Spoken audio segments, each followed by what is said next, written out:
An 8-year-old girl inherited a crumbling mansion buried in snow, and when she finally opened the attic chest her great-aunt had sealed 40 years ago, what she found inside wasn't just worth $265 million.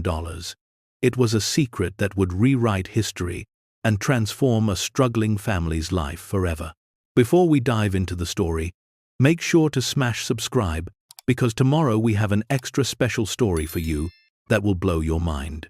The radiator in Rachel Carter's studio apartment clanked and wheezed like it was dying, which it probably was. She pulled the thin blanket tighter around her shoulders and stared at the stack of bills on the kitchen table, past due notices, printed in angry red letters.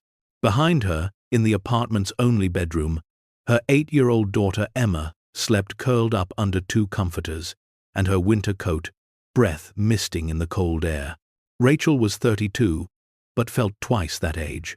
The lines around her eyes had deepened over the past year, carved there by 12-hour shifts at the diner and late nights working data entry jobs on her ancient laptop. Emma deserved better. She deserved a warm room, new clothes that fit, maybe even dance lessons like the other girls in her class. But Rachel could barely keep them fed. The morning light crept through the frost-covered window as Emma stirred awake. Her daughter had inherited Rachel's dark hair, but had eyes that sparkled with a curiosity Rachel wished she could afford to nurture. Emma sat up, still wearing her coat, and smiled anyway. "Morning, Mama," she said softly. Rachel's heart cracked a little. Emma never complained.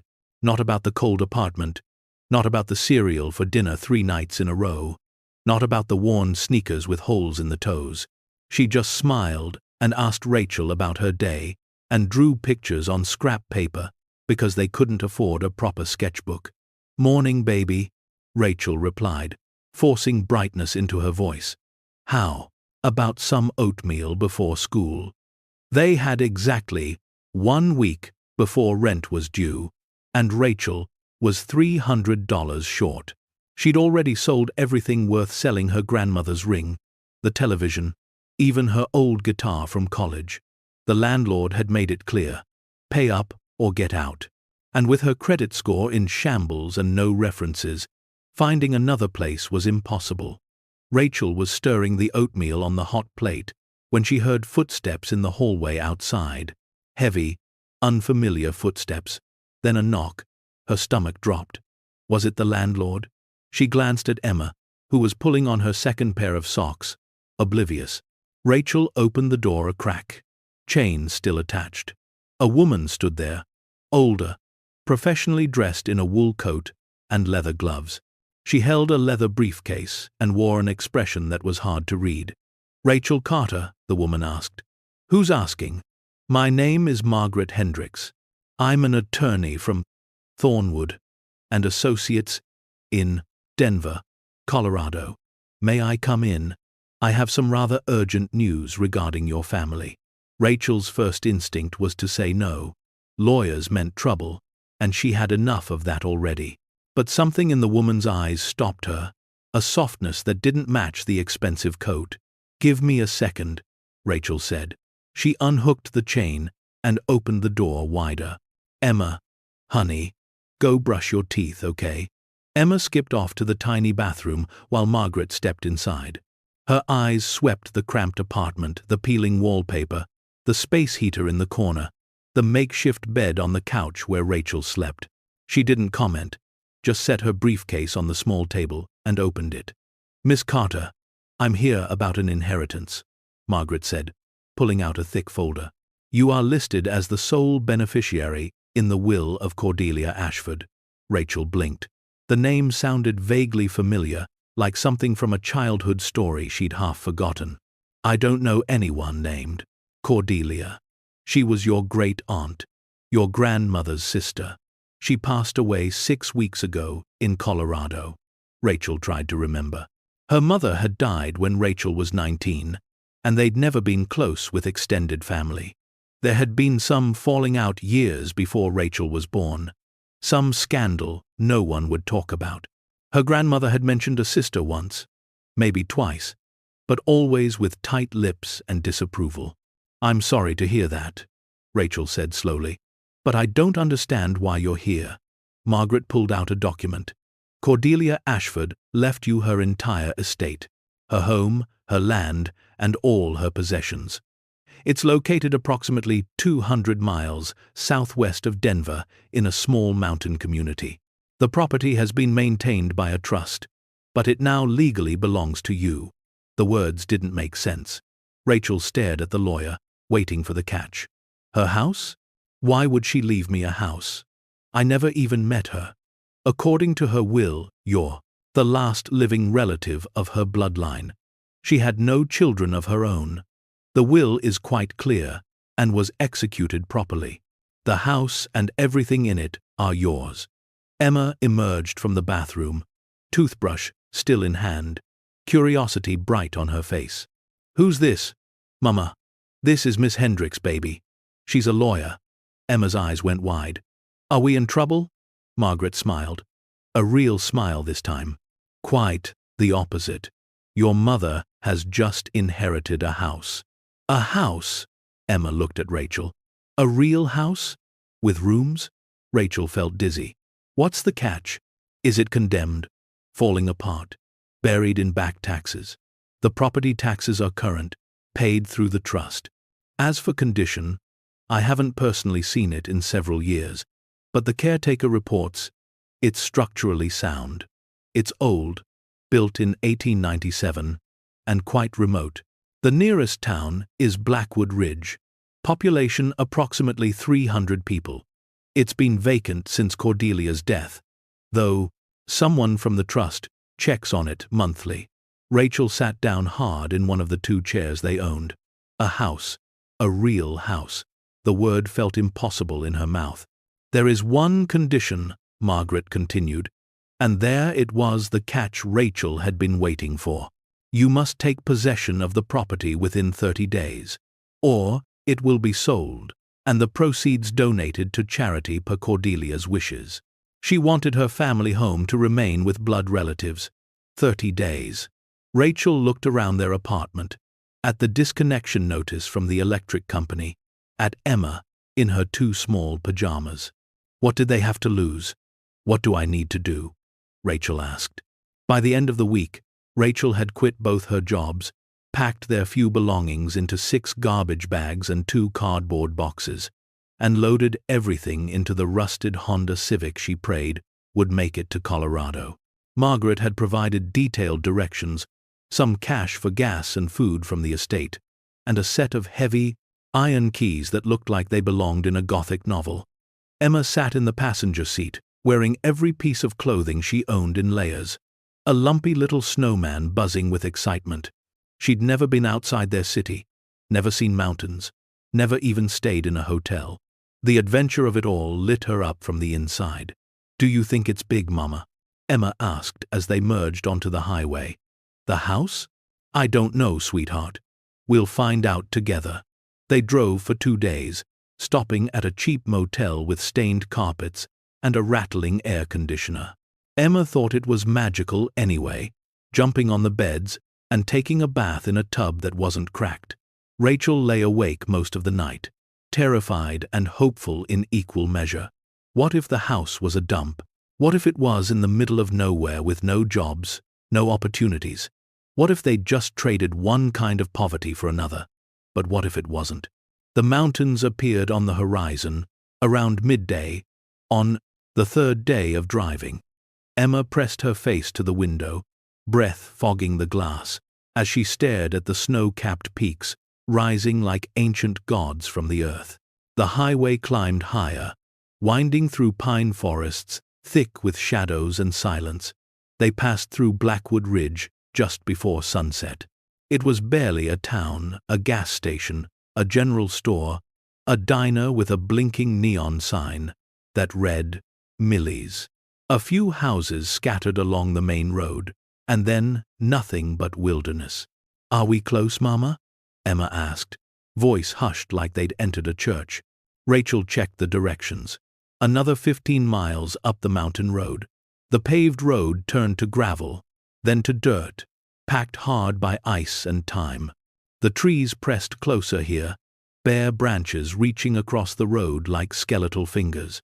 The sun sank lower, painting the snow in shades of pink and gold. Rachel's hands gripped the steering wheel tighter as the car climbed, engine whining in protest. Then, the trees opened up, and Rachel hit the brakes so hard, Emma lurched forward against her seatbelt. "Mama!" What? Emma's words died in her throat. Before them, rising from a clearing blanketed in pristine snow, stood the mansion. It was massive, 3 stories of dark stone and weathered wood, with a steep slate roof and at least a dozen chimneys piercing the sky. Tall windows, many of them shuttered, reflected the dying light like closed eyes. A wraparound porch, buried under a foot of snow, circled the first floor. 2 round turrets flanked the main entrance, giving it the appearance of a small castle. The whole thing looked like it had been plucked from another century and dropped into the Colorado wilderness to slowly freeze in place. Icicles hung from the eaves like crystal fangs. Snow drifted against the stone foundation. No smoke came from any chimney. No lights glowed in any window. It looked abandoned. It looked haunted. It looked impossible. "Is that it?" Emma whispered. Rachel could only nod, throat too tight for words. They sat in the car for a long moment, engine ticking as it cooled. Staring at the mansion, Rachel felt a strange sensation crawling up her spine. Not quite fear, but something close. This house had history written into every stone. Secrets buried in every shadow. "It's beautiful," Emma said, and Rachel realized her daughter was right. Beneath the decades of isolation and winter's harsh grip, the mansion was stunning. The craftsmanship was extraordinary. Hand-carved wooden details on the porch railings, stained glass panels flanking the massive front door, stone masonry that had withstood over a century of mountain weather. Rachel grabbed the keys from the cup holder and opened her door. The cold hit like a physical force, stealing her breath. Emma tumbled out the passenger side, immediately sinking into snow up to her knees. She laughed, the sound bright and clear in the mountain silence. They waded through the snow toward the front steps, which someone had partially cleared at some point, though fresh powder had already accumulated. Rachel's hands shook as she fumbled with the keys. There were 3 on the heavy iron ring, 1 large, 2 small, all ornate and old. The first key slid into the lock like it had been waiting for her. Rachel turned it, and something deep inside, the door clicked and groaned. She pushed, and the door swung inward with a long, low creak that echoed through the empty house beyond. The entrance hall took Rachel's breath away. A grand staircase curved up to the 2nd floor, its dark wood banister carved with intricate patterns of leaves and flowers. The floor was black and white marble tile, partially covered by a faded Persian rug. A crystal chandelier hung from the vaulted ceiling, its bulbs dark and dusty. Paintings in gilded frames lined the walls, landscapes, portraits of stern-looking people in old-fashioned clothes, a few abstract pieces that seemed out of place. Everything was covered in a fine layer of dust, like snow had fallen, inside as well as out. The air was cold and stale, thick with the scent of old wood and older memories. "Hello?" Rachel called out, her voice swallowed by the vast space. No answer. Just silence, heavy and waiting. Emma stepped inside, eyes wide with wonder. She walked to the center of the entrance hall and turned in a slow circle, taking it all in. "Mama, it's like a palace." Rachel closed the door behind them, and the sound echoed through the house like a gunshot. "Let's find the lights, baby. It's getting dark." They moved through the ground floor together, Rachel unwilling to let Emma out of her sight. They found a sitting room with furniture draped in white sheets, making it look like an army of ghosts had gathered for tea. A library with floor-to-ceiling bookshelves, most still full of leather-bound volumes. A formal dining room with a table long enough to seat 20 people. Place settings still laid out beneath decades of dust. The kitchen was massive, all stone and copper and cast iron. An old wood-burning stove dominated one wall. There was a hand pump at the sink that Rachel tried experimentally. After a few creaking protests, water gushed out, rust-colored at first, then clear and cold. "At least we have water," Rachel murmured. They found the electrical panel in a back hallway. Rachel held her breath and flipped the main breaker. For a moment, nothing happened. Then, one by one, lights flickered to life throughout the house. Dim bulbs in dusty fixtures, but light nonetheless.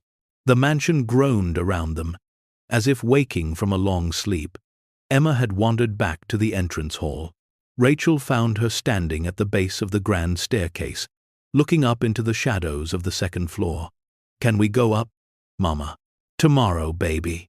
It's late, and we need to find somewhere to sleep tonight." They chose a bedroom on the ground floor, a smaller room that might have belonged to a servant once. It had a simple iron bed frame with a surprisingly intact mattress, a wardrobe, and a small fireplace. Rachel found wood stacked in a shed behind the house and managed to get a fire going. The flames cast dancing shadows on the walls, but they brought warmth, and that was what mattered. They ate granola bars and peanut butter sandwiches for dinner, sitting on the bed wrapped in blankets from the car.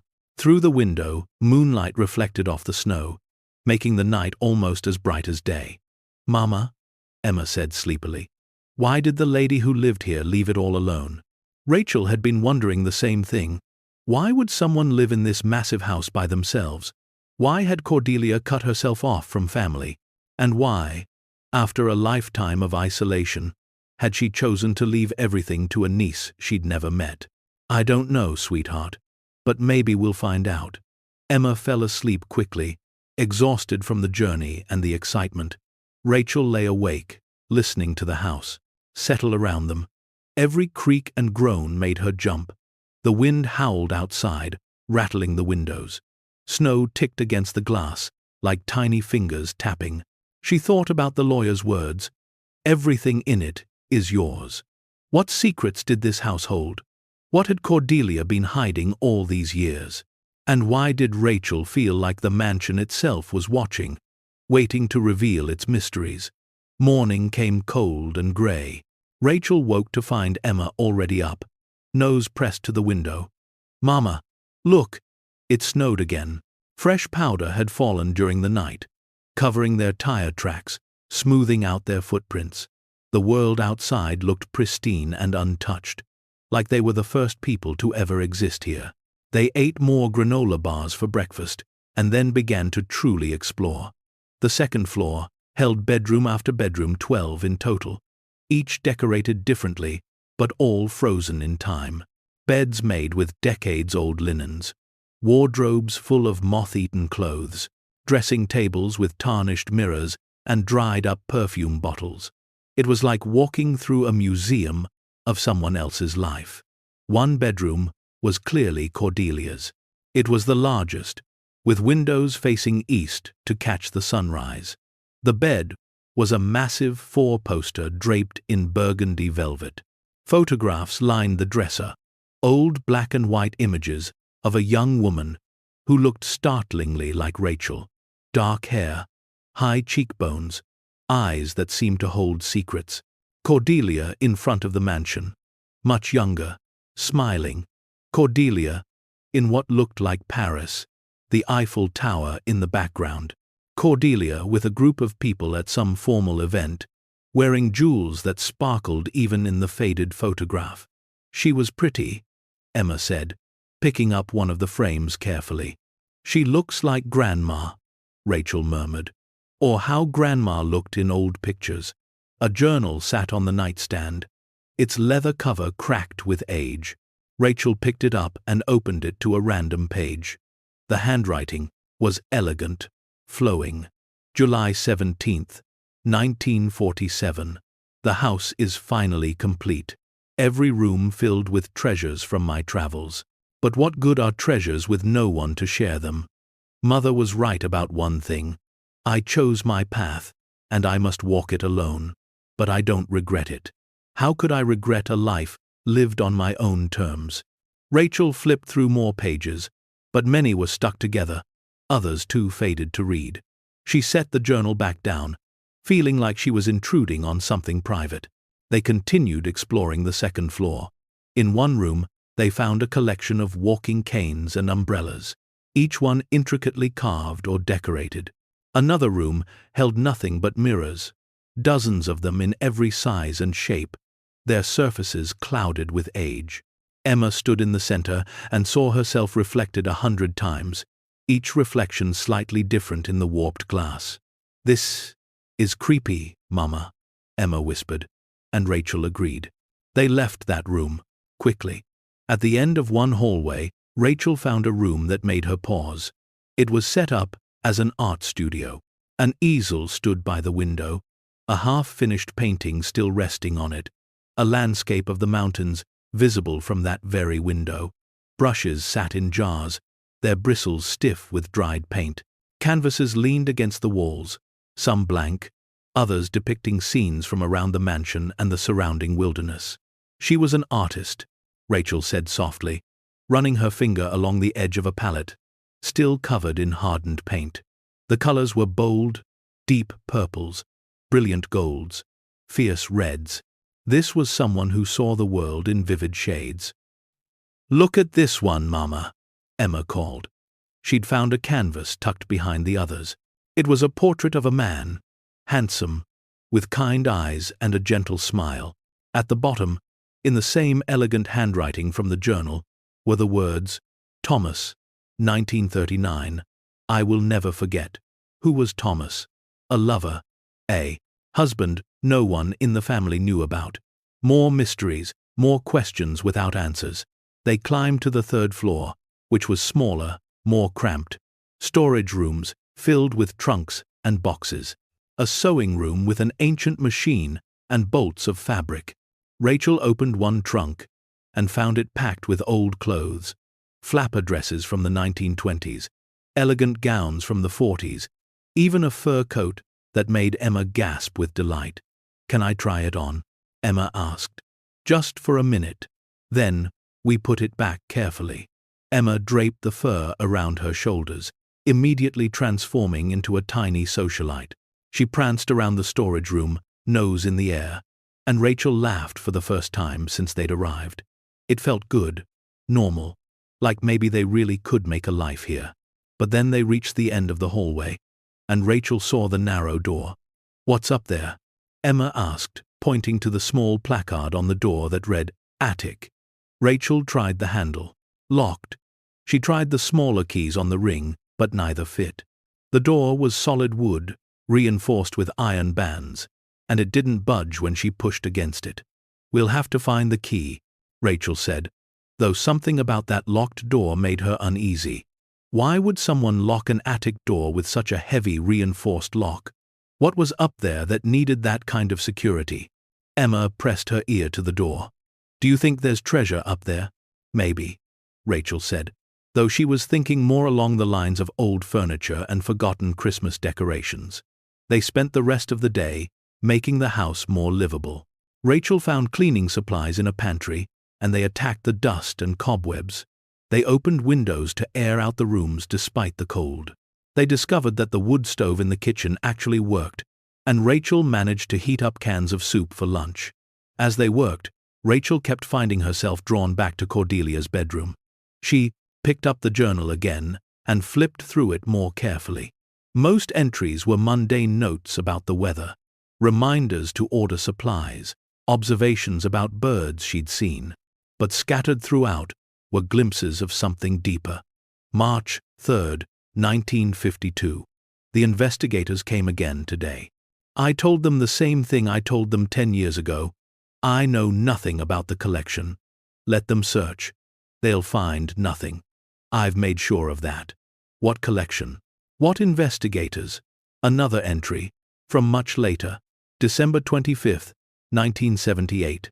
"Another Christmas, alone. But the secret is safe. That's what matters. When I'm gone, let someone with fresh eyes decide what to do with it. Someone who isn't connected to the old scandals.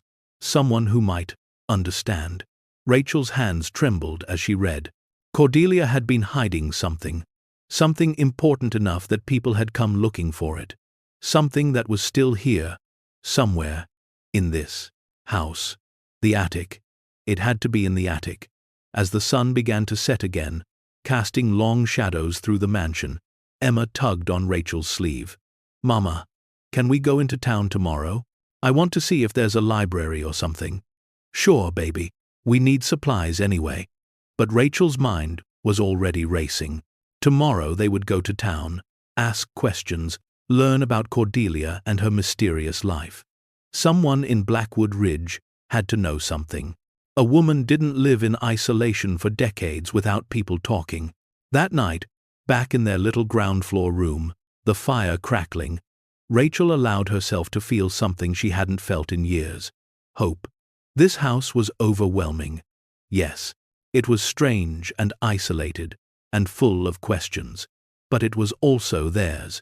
A gift from a woman Rachel had never known, but who had, for some reason, trusted her with a legacy.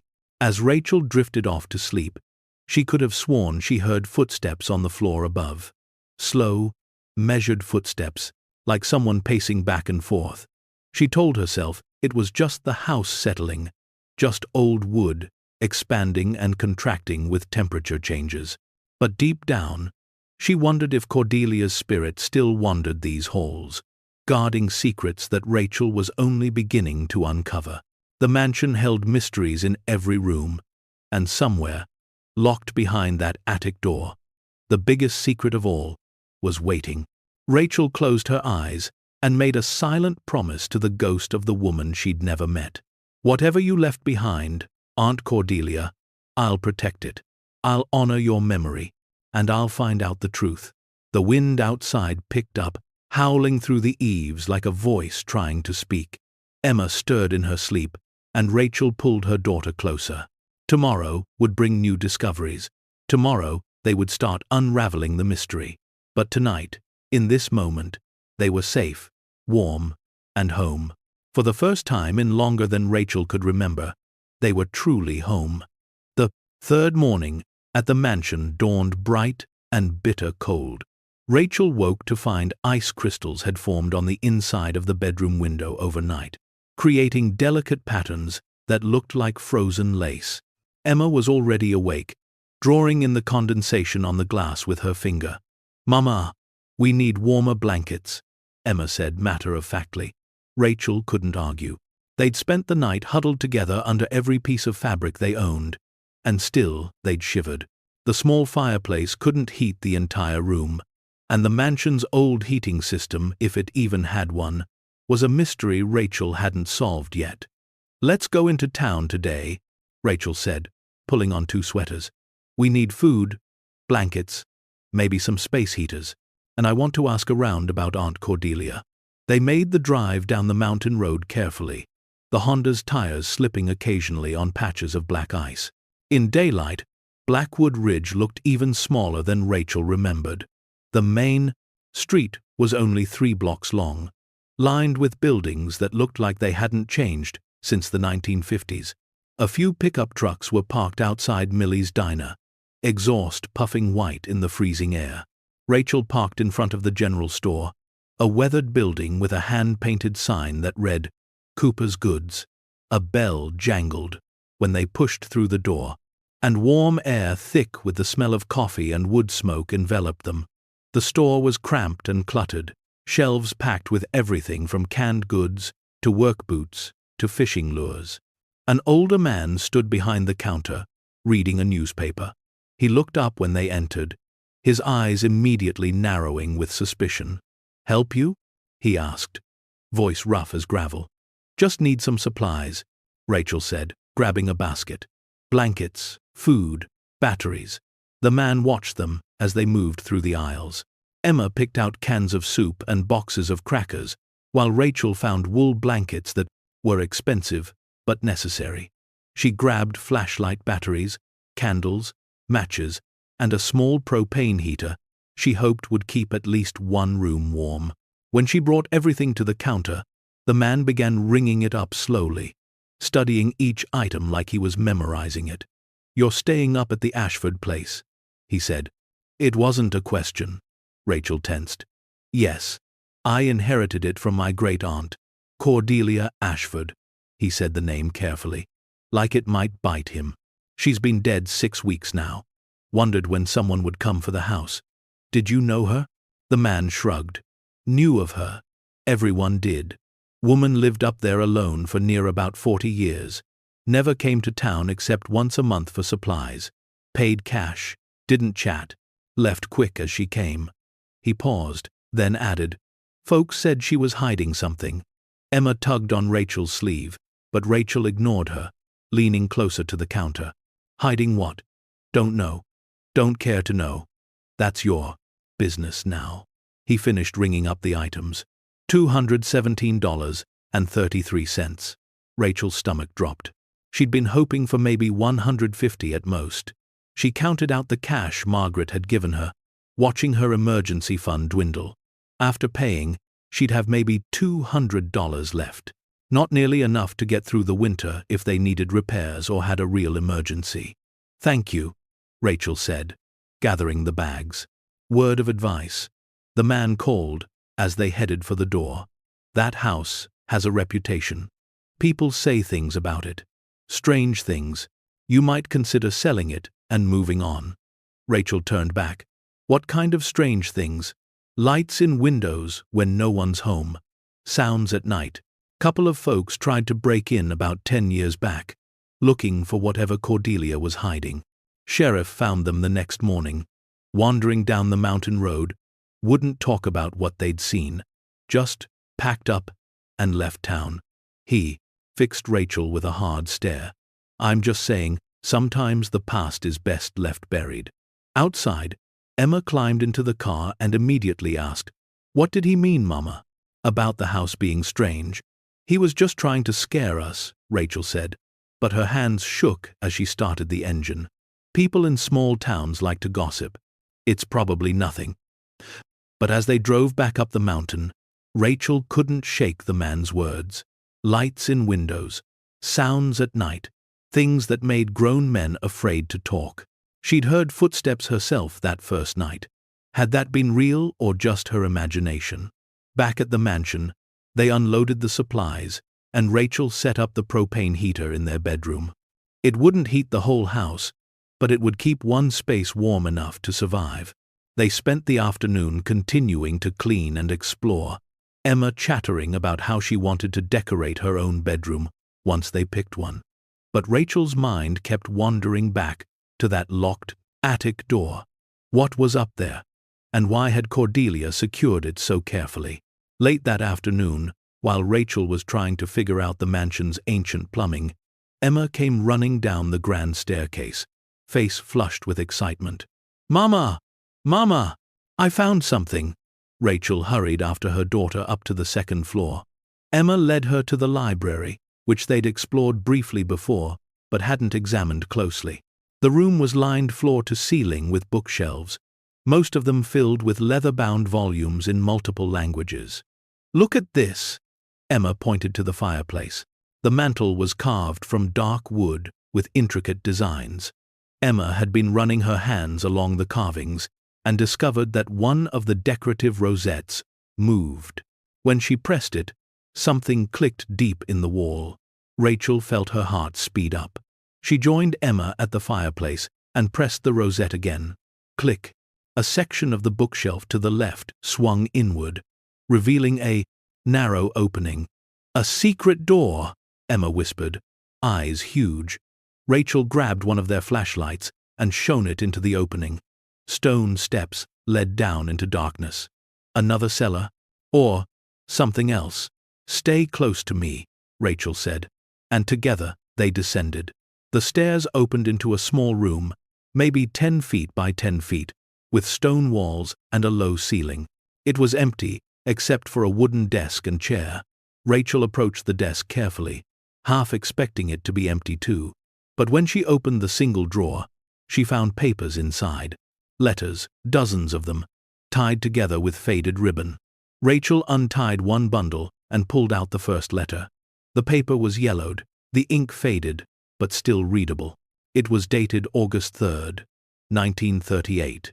and addressed to "My dearest Cordelia," Rachel read aloud, her voice echoing in the small space. "I think of you constantly.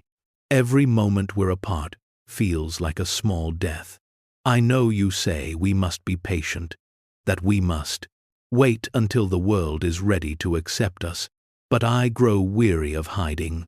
I want to shout from the rooftops that I love you, that you are my everything.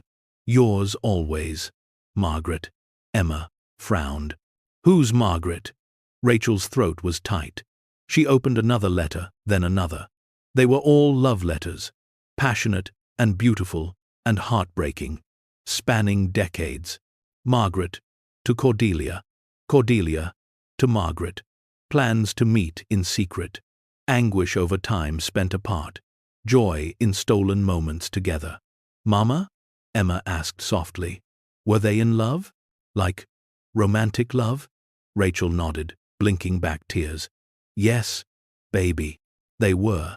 But why did they have to hide?" "Because," Rachel said carefully, "a long time ago, people didn't understand that love comes in many forms. Two women loving each other was something many people thought was wrong. So Cordelia and Margaret had to keep their relationship secret." Emma thought about this. "That's sad. Love shouldn't have to hide." "No," Rachel agreed. "It shouldn't." There was one more item in the desk drawer, a small leather box. Rachel opened it to find a ring. Simple gold with a small diamond. Tucked into the box was a note in Cordelia's handwriting. She said, "Yes, June 10th, 1940. The happiest day of my life, even if the world will never know." Rachel's hands trembled as she closed the box. This was Cordelia's secret. Not treasure or stolen goods or anything sinister. Just love. A love she'd had to hide from her family, from the world, for her entire life. No wonder she'd cut ties with her relatives. No wonder she'd lived alone in this mansion. Except she hadn't really been alone, had she? Margaret had been here, at least sometimes. And when they were forced to part, whether by death or circumstance, Cordelia had locked away the evidence of their love in this hidden room. "We should put these back," Rachel said quietly. "These are private." They climbed back up to the library, and Rachel carefully pressed the rosette, until the secret door closed with a soft click. She felt like she understood Cordelia a little better now. A woman who'd chosen authenticity over acceptance. Who'd built a life on her own terms, even if it meant loneliness. That evening, Rachel tried calling Margaret Hendricks, the lawyer, using the phone number on her business card. The mansion had an old rotary phone in the hallway that, miraculously, still worked. She wanted to ask about Cordelia's life, about whether the lawyer knew anything about Margaret or the attic, or what everyone in town seemed to think Cordelia had been hiding. But the call went to voicemail, and Rachel left a message asking Margaret to call her back when she had a chance. Then she hung up and stared at the phone, feeling very alone in this big house full of secrets. The next few days fell into a routine. Rachel and Emma would wake up, eat breakfast in the big kitchen, then spend the day making the mansion more livable. They cleaned room after room, discovering treasures as they went. In one bedroom, they found a music box that still played a tinny, haunting melody. In another, a collection of antique dolls that Emma found both beautiful and creepy. In the parlor, they uncovered a magnificent grand piano under its dust cover. Emma plunked at the keys experimentally, and though it was badly out of tune, it still made music. But despite their efforts to create a home here, Rachel's anxiety grew. The money Margaret had given her was almost gone. The mansion's heating system was broken beyond Rachel's ability to repair, and hiring someone would cost thousands they didn't have. Food was expensive when the nearest real grocery store was 40 miles away, and winter was only beginning. They had months of cold ahead of them. One night, after Emma had gone to sleep, Rachel sat at the kitchen table with a notebook, trying to figure out a budget. No matter how she calculated it, the numbers didn't work. She needed income, but there were no jobs in Blackwood Ridge, And she couldn't leave Emma alone in this isolated house to drive to the next town for work. She thought about selling the mansion, but who would buy it? And even if someone did, it would take months to close a sale. They needed money now. Rachel's eyes drifted to the ceiling, thinking about all the rooms above her. All the antiques and furniture and paintings. Some of them had to be worth something. Maybe she could sell a few pieces, just enough to get through the winter. But even as the thought crossed her mind, she felt guilty. This was Cordelia's legacy. These were her possessions, carefully chosen and maintained. Selling them felt like a betrayal. Still, what choice did she have? The next morning, Rachel drove back into town and used the computer at the tiny public library to research antique dealers in Colorado. She found one in Denver who specialized in estate sales and sent him an email with photos of some of the furniture and paintings. The librarian, a woman in her 60s with kind eyes and silver hair, noticed Rachel's distress. "You're the one who inherited the Ashford place," she said. Word traveled fast in a small town. Rachel nodded. "I knew Cordelia," the librarian said softly. "Not well, but she'd come in once in a while to borrow books. She loved mysteries, poetry, history books about art. She was a brilliant woman, very educated, very private." "Did you know anything about her past?" Rachel asked. "Before she moved here?" The librarian glanced around to make sure they were alone, then leaned closer. "There were rumors that she'd been some kind of art dealer or curator in New York, or maybe Europe, that she'd been involved in something scandalous and fled here to hide. But Cordelia never talked about it, and after 40 years, people stopped asking. Do you know what happened to her partner, Margaret?" The librarian's eyebrows rose. "So you found the letters. Margaret died in 1983. Heart attack. After that, Cordelia became even more reclusive. I don't think she ever really recovered from losing her." Rachel felt a pang of sympathy for her great-aunt. To love someone in secret for decades, then lose them and have to grieve alone, unable to publicly acknowledge what they'd meant to each other. It was heartbreaking. "Thank you," Rachel said, "for telling me." "Cordelia was a good person," the librarian said. "Whatever people say about that house, don't let it scare you away. She wanted family to have it. That means something." When Rachel got back to the mansion, she found Emma in the library, methodically examining every bookshelf. "What are you doing, baby?" "Looking for more secret doors," Emma said, matter-of-factly. "If there's one, there might be more." Rachel couldn't argue with that logic. She joined Emma, and together they spent the afternoon pressing on carvings, pulling on decorative elements, and examining the walls for seams or irregularities.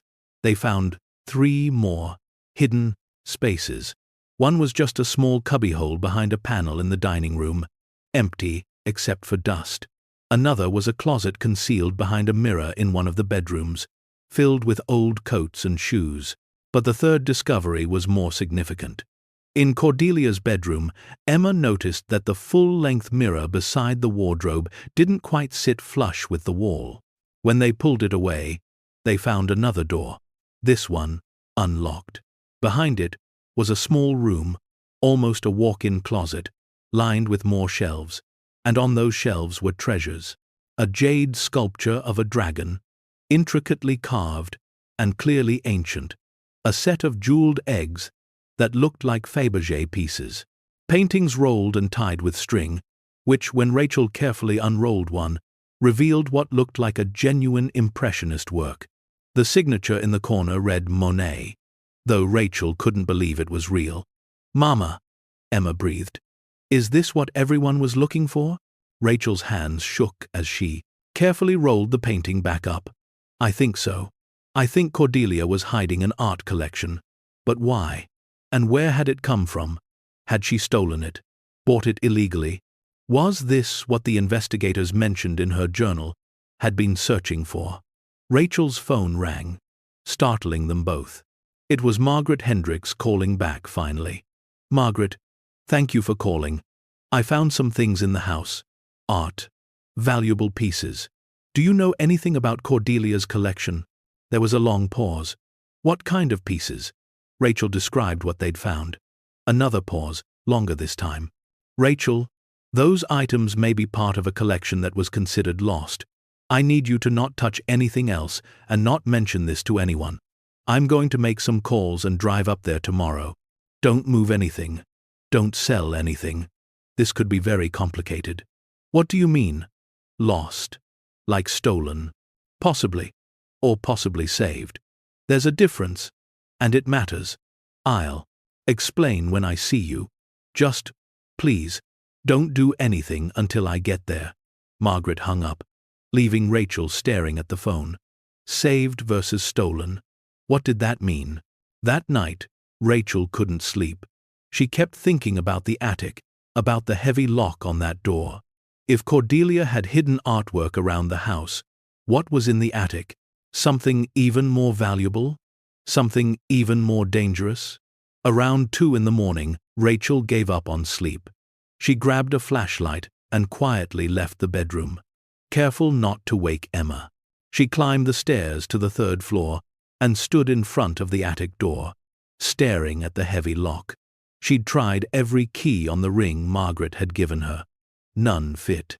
She'd searched Cordelia's bedroom, the desk in the hidden room, even the kitchen drawers. No attic key. It was like Cordelia had hidden it or destroyed it, deliberately keeping the attic sealed. But why? What was so important that it needed to be locked away separately from everything else? Rachel examined the door more closely with the flashlight. The lock was old but solid. The door itself was thick wood reinforced with iron bands. She wasn't getting through it without tools and a lot of noise. Then, she noticed something. In the dim light, she'd missed it before, but now she saw a faint scratch in the door frame, just above the lock. She leaned closer. Words, carved small and fine. For the one with courage enough to look. A chill ran down Rachel's spine. It was a message. Cordelia had left a message on the attic door. But what did it mean? Rachel spent the next hour searching the 3rd floor, looking for anything that might be a clue. In the storage room, she found the trunks she and Emma had explored before. She went through them more carefully this time, checking pockets, feeling for hidden compartments. In one trunk, inside the pocket of an old coat, her fingers found something small and metal. She pulled it out. A key. Small, brass, old. With trembling hands, she carried it to the attic door. The key slid into the lock like it had been waiting for her. Rachel's heart pounded so hard she could hear it in her ears. She turned the key. The lock clicked. The door opened. What happens next will reveal a secret worth hundreds of millions, challenge everything Rachel thought she knew about her family, and put both their lives in danger from people who've been searching for this treasure for decades.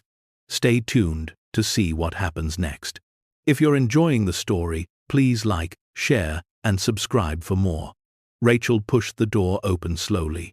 Steep wooden stairs led up into darkness. Cold air flowed down from above, making the flashlight beam waver like a candle flame. She climbed carefully, each step creaking under her weight, sound too loud in the silent house. The attic space was enormous, running the full length of the mansion's 3rd floor. The peaked roof created shadows in the corners where Rachel's flashlight couldn't quite reach. The air smelled of old wood and dust, and something else, something like time itself. And in the center of the space, illuminated by pale moonlight streaming through a small round window, sat a chest. It was large, maybe 4 feet long and 3 feet deep, made of dark wood with iron reinforcements. The kind of chest that belonged in a pirate story or a fairy tale. Rachel approached it slowly, feet shuffling through the dust on the floor. She'd left footprints, she realized. The first footprints in this space in who knew how many years. The weight of that realization pressed on her chest. The chest wasn't locked. The hasp hung open, as if Cordelia had known that anyone who made it this far deserved to see what was inside. Or maybe she'd simply given up protecting it in her final days. too tired to maintain the secrets anymore. Rachel knelt in the dust and lifted the heavy lid. For a moment, she couldn't process what she was seeing. The flashlight beam caught on gold, on jewels, on colors so vivid they seemed to glow in the darkness. She reached in with shaking hands and pulled out the first item. It was a painting, small, maybe 12 inches by 16 inches, in a simple gold frame. The style was immediately recognizable, even to Rachel's untrained eye. Bold colors, emotional brushstrokes, a night sky swirling with stars over a small village, a Van Gogh. She was holding what looked like an actual Van Gogh. Rachel set it down carefully and reached in again. Another painting, this one, larger. A woman in profile, her face serene, the background dark. Rachel didn't know who painted it, but she knew it was old, valuable, important. Then another, and another. Paintings wrapped in cloth, sculptures packed in straw, jewelry in velvet boxes, books that looked like illuminated manuscripts, objects that clearly belonged in museums, not in an attic in Colorado. At the bottom of the chest, she found a leather folder. Inside were documents, certificates of authenticity, bills of sale, letters, photographs, and a journal, newer than the one downstairs, with Cordelia's handwriting filling every page. Rachel opened to the first page and read by flashlight. If you're reading this, then you've found what I've protected for over 40 years. These pieces were never mine, not truly. They belong to history, to humanity. But I saved them when others would have destroyed them or sold them to the highest bidder, regardless of where they ended up. During the war, I worked with the Monuments Men, recovering art stolen by the Nazis.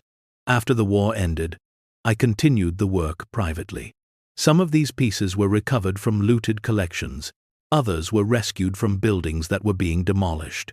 A few were purchased from dealers who didn't realize their value. All of them deserved better than to disappear into private collections or be destroyed by those who didn't understand their worth. So, I hid them. I protected them. And I waited for the right time, the right person, to decide their fate. That person is you. You have a choice to make. You can sell them and live comfortably for the rest of your life. Or you can do what I couldn't. Bring them back into the light. Return them to the world. Let people see them, learn from them, be moved by them. Whatever you choose, know that I trust you. You made it this far. You had the courage to look. Now have the courage to do what's right. With love, Cordelia. Rachel sat back on her heels, tears streaming down her face. Her great-aunt hadn't been a thief. She'd been a guardian, a protector of beauty and history in a world that had tried to destroy both. And now that responsibility had passed to Rachel. She looked around at the chest, full of treasures, and felt the weight of the decision pressing down on her. This was worth millions, maybe hundreds of millions. Enough money to solve every problem she'd ever had. Enough to give Emma everything she'd ever wanted. Security, education, opportunities, beyond anything Rachel had dreamed possible. But it wasn't theirs. Not really. These pieces belonged to the world. And Cordelia, despite 40 years of isolation and hardship, had never wavered from protecting them. Could Rachel do any less? As dawn light began to seep through the attic window, Rachel heard footsteps on the stairs below. Emma's voice called out, "Mama, where are you?" Rachel wiped her eyes and called back, "Up here, baby. Come up slowly." Emma climbed into the attic, rubbing sleep from her eyes. Then she saw the chest. The paintings spread around Rachel, and her eyes went huge. "Mama, is that a treasure?" Rachel said. "Your great-great-aunt Cordelia's treasure. And now, it's ours to protect." Emma climbed into the attic carefully, her small hands gripping the wooden railing. When she reached the top and saw the open chest surrounded by paintings and artifacts, she froze, mouth forming a perfect O. "Mama, what is all this?" Rachel gestured for Emma to come closer. Come here, baby. Sit with me. We need to talk about what we've found. Emma settled beside her mother, in the dusty attic, eyes darting from one treasure to another. Rachel picked up Cordelia's journal and showed Emma the first page, reading it aloud again so her daughter could understand the weight of what they'd discovered. She was a hero, Emma whispered when Rachel finished. Like in the movies, saving important things from bad people. Yes, Rachel agreed. But now we have to decide what to do with everything she saved, and that's not going to be simple. They spent the next hour carefully examining the contents of the chest. Rachel counted 37 paintings of various sizes.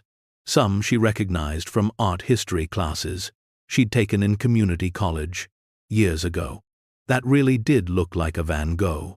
Another appeared to be a Renoir. A third might have been a Degas, though she couldn't be certain. Others she didn't recognize at all, but the quality was undeniable. These were masterworks. Beyond the paintings, there were sculptures, bronze pieces, marble busts, jade carvings, so intricate. Rachel was afraid to touch them. A collection of jewelry that looked ancient. Some pieces clearly Roman or Greek based on the style.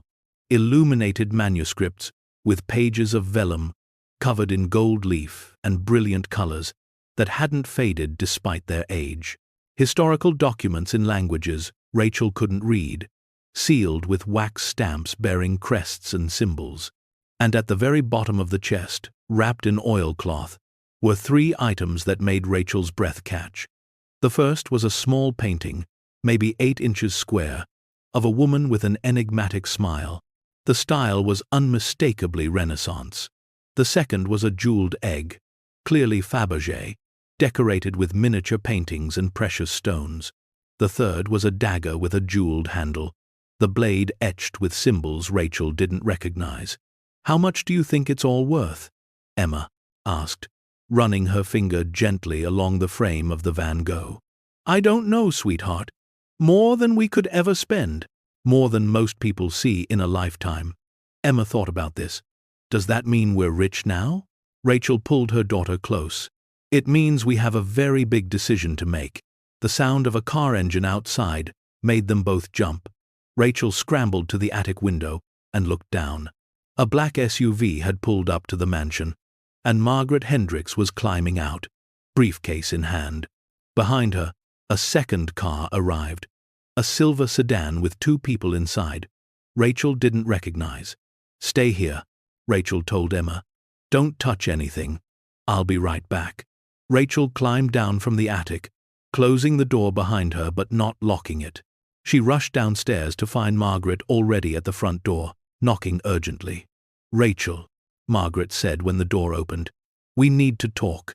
Now, these are colleagues of mine, Dr. James Whitmore from the Denver Art Museum, and Dr. Sarah Finch, an art historian specializing in recovered works."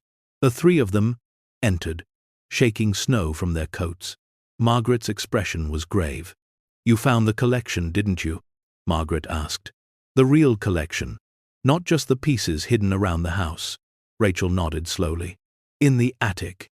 A chest full of paintings, sculptures, jewelry, documents, and a journal from Cordelia explaining everything." Dr. Whitmore, a man in his 50s with graying hair and wire-rimmed glasses, leaned forward.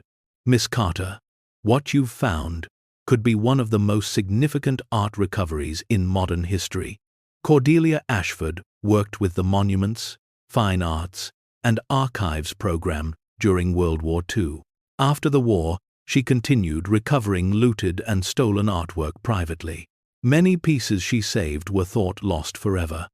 Dr. Finch, younger with sharp eyes and an intense manner, added, "But her collection has been the subject of speculation for decades. People have been searching for it since the 1980s, when rumors started circulating. Some thought she'd sold everything. Others believed she'd destroyed pieces rather than let them fall into the wrong hands. A few thought it was all a myth." "It's not a myth," Rachel said quietly. "It's real. It's all upstairs." Margaret set her briefcase on the hall table. "Rachel, I need you to understand something. The moment word gets out about this discovery, your life is going to change dramatically. Art collectors, museums, governments, even criminals, everyone is going to want a piece of this. Some will offer you money, others will make threats. A few might try to steal the collection outright. Rachel's stomach dropped. What are you saying? That we're in danger? Potentially, yes, Dr. Whitmore said. Art theft is a multi-billion-dollar criminal enterprise. If the wrong people learn that a collection of this magnitude has been discovered in an isolated mansion with minimal security, they won't hesitate to act. Rachel thought of Emma, upstairs in the attic, surrounded by treasures worth millions. What do I do? First, Margaret said, let us see the collection. We need to document everything, verify authenticity, and determine the origin and legal status of each piece. Then we can make a plan to keep you and your daughter safe while we figure out what happens next. They climbed to the third floor together, Rachel leading the way. When she opened the attic door, Emma was right where Rachel had left her, sitting cross-legged beside the chest, carefully examining one of the smaller paintings. Emma, these are some people who are going to help us, Rachel said. Dr. Whitmore and Dr. Finch barely heard her. They'd frozen at the top of the stairs, staring at the collection spread across the attic floor. Dr. Finch actually gasped, one hand flying to her mouth. My God, Dr. Whitmore breathed. It's real. It's all real. He knelt beside the Van Gogh, pulling a magnifying glass from his pocket to examine it more closely. Doctor. Finch moved to the Renoir, then to the sculptures, her hands shaking as she photographed each piece with a professional camera she'd brought. This one, Doctor, Whitmore said, pointing to the small Renaissance painting of the woman. Do you know what this is? Rachel shook her head. It's a Da Vinci. A real Leonardo da Vinci.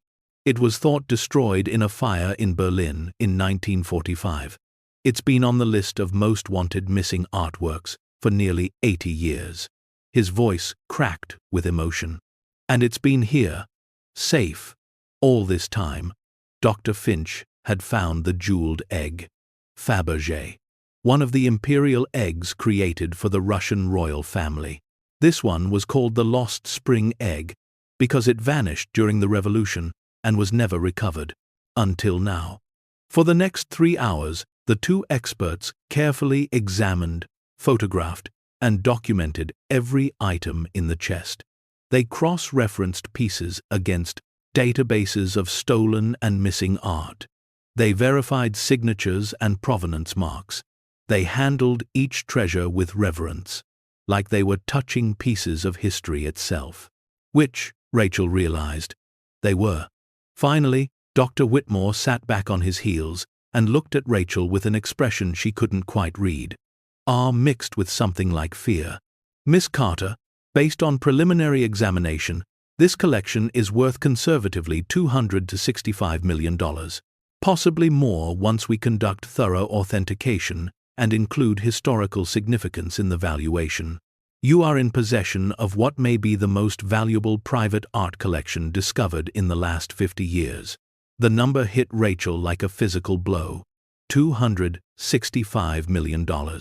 She couldn't even conceptualize that much money. It was abstract, impossible, surreal. Emma tugged on her sleeve. Mama, is that more than 100? Despite everything, Rachel almost laughed. Yes, baby, it's more than 100. Margaret cleared her throat. Rachel, we need to discuss next steps. First and foremost, security. This house is not safe for a collection of this magnitude. We need to arrange for professional security immediately. I can't afford, Rachel started, but Margaret held up a hand. The museum will cover security costs as part of the authentication and documentation process. But there's a larger question you need to consider. What do you want to do with the collection? Rachel looked around at the paintings, the sculptures, the jewelry, all of it beautiful, all of it precious, all of it capable of transforming her and Emma's life completely. Cordelia's journal said, I had a choice, Rachel said slowly. Keep it and sell it, or return it to the world. She trusted me to decide. Dr. Finch spoke up. Many of these pieces were stolen from Jewish families during the Holocaust. Others were taken from museums and churches. Some families have been searching for these items for generations. If you chose to return them to their rightful owners, or donate them to museums where the public could access them, you'd be doing something extraordinary. But if I did that, Rachel said, we'd have nothing. Emma and I came here with almost no money. We're barely surviving the winter. If I give all this away, we'd be right back where we started. Not necessarily, Margaret interjected. Many museums offer finder's fees or rewards for recovered artwork. Some governments provide compensation for returned cultural treasures. And there are pieces in this collection whose ownership is clear. They belong to Cordelia, outright, purchased legally, decades ago. Those could be sold legitimately. Dr. Whitmore nodded. The process would take time, potentially years. Authentication, legal review, determining provenance and rightful ownership. It's complicated. But you wouldn't be left destitute. The finder's fees alone for pieces of this significance could amount to several $million. Several million. Still an incomprehensible number to Rachel, but one that meant security, education for Emma, a real future, instead of just survival. Can I have time to think about it? Rachel asked. Of course, Margaret said, but not much time. We need to secure this collection immediately. I recommend we transport everything to a secure facility at the museum in Denver within the next 48 hours. What about us? Emma asked in a small voice. Everyone turned to look at her. If all the treasure leaves, do we have to leave too? Rachel knelt beside her daughter. The house is still ours, sweetheart. That doesn't change. We can stay here as long as we want. But even as she said it, Rachel wondered if that was true. Would they want to stay in this isolated mansion once the collection was gone? And more importantly, were they safe here now that people knew what they'd found? As if reading her thoughts, Margaret said, I've arranged for a security team to arrive this evening. They'll stay on the property until we can move the collection. I've also been in contact with the FBI's art crime team. They'll want to interview you about the discovery. The FBI? Rachel's voice rose. Am I in trouble? No, Dr. Whitmore assured her. They're involved because of the international nature of the collection and the potential for criminal interest. They'll help protect you and ensure everything is handled properly. The rest of the day passed in a blur. The security team arrived 3 serious-looking men who set up monitoring equipment around the mansion and took shifts guarding the entrance. FBI agents came and went, asking Rachel questions about how she'd found the collection, what she knew about Cordelia, whether anyone else knew about the discovery. Rachel answered as honestly as she could, but she felt overwhelmed, like she was drowning in a situation far beyond her understanding. This morning, she'd been a broke single mother, trying to survive the winter. Now, she was at the center of an international art recovery case worth hundreds of millions of dollars. That night, after Emma had finally fallen asleep, Rachel sat in the library with Margaret. The lawyer poured them both whiskey from a bottle she'd brought, and they sat in silence for a long moment. I never wanted any of this, Rachel said finally. I just wanted a home. A safe place for Emma. A chance to start over. I know, Margaret said gently, and you can still have that. But first, you need to navigate this situation carefully. There are a lot of people who are going to want something from you in the coming weeks. Art dealers who'll pressure you to sell. Museums lobbying for donations. Families claiming ownership of pieces. Even criminals who might see you as a target. Rachel's hands shook as she sipped the whiskey. How do I know who to trust? Trust your instincts, Margaret advised. Cordelia trusted you with her legacy. She must have seen something in you, some quality that made her believe you'd make the right choice. Honor that trust. Later, Alone in her room with Emma sleeping beside her, Rachel pulled out Cordelia's journal and read it cover to cover by flashlight. The pages told an incredible story. Cordelia had been born in 1917 to a wealthy East Coast family, brilliant and artistic. She'd studied art history at Vassar and then traveled to Europe in the late 1930s to study Renaissance painting. When the war broke out, she'd volunteered for the Monuments Men program, working to track down and recover artwork stolen by the Nazis. It was dangerous work. Cordelia had been shot at, nearly captured twice, and had witnessed horrors she never fully described in her journal. But she'd saved dozens of pieces, from destruction or disappearance into private collections. After the war, she'd returned to America but couldn't settle back into her old life. She'd continued the work privately, tracking down looted artwork, negotiating with dealers, sometimes even stealing pieces back when she knew they'd been obtained illegally. And she'd fallen in love. Margaret had been another art historian, a woman who shared Cordelia's passion and mission. They'd worked together in secret, building the collection not for themselves but to preserve it until a time when it could be returned properly. But in the 1950s, as McCarthyism swept America and persecution of anyone perceived as different intensified, they'd been forced deeper into hiding. Margaret's family had threatened to have her committed to an asylum if she didn't end her unnatural relationship. Cordelia's own family had disowned her when rumors spread, so they'd fled to Colorado, to this remote mansion Cordelia had purchased with money from her art dealings. They'd lived here together in isolation, protecting their collection and each other from a world that wouldn't accept them. When Margaret died in 1983, Cordelia had been devastated, but she'd continued the mission alone, maintaining the collection, keeping the secrets, waiting for the right moment or the right person to decide its fate. The last entry in the journal was dated just 2 weeks before Cordelia's death. "I'm dying. Cancer, the doctor says, though I won't let them treat it. I've lived long enough, done what I set out to do. The collection is safe, documented, ready. I'm leaving it to Rachel, Evelyn's granddaughter. I've watched from afar as she's struggled, raised her daughter alone, survived despite everything stacked against her. She has Margaret's courage, my stubbornness. She'll know what to do. I trust her to finish what we started, to bring beauty back into the light where it belongs." Tears streamed down Rachel's face as she read. Cordelia had known about her, had followed her life from a distance, had chosen her not randomly but deliberately, seeing qualities in Rachel that Rachel herself had doubted.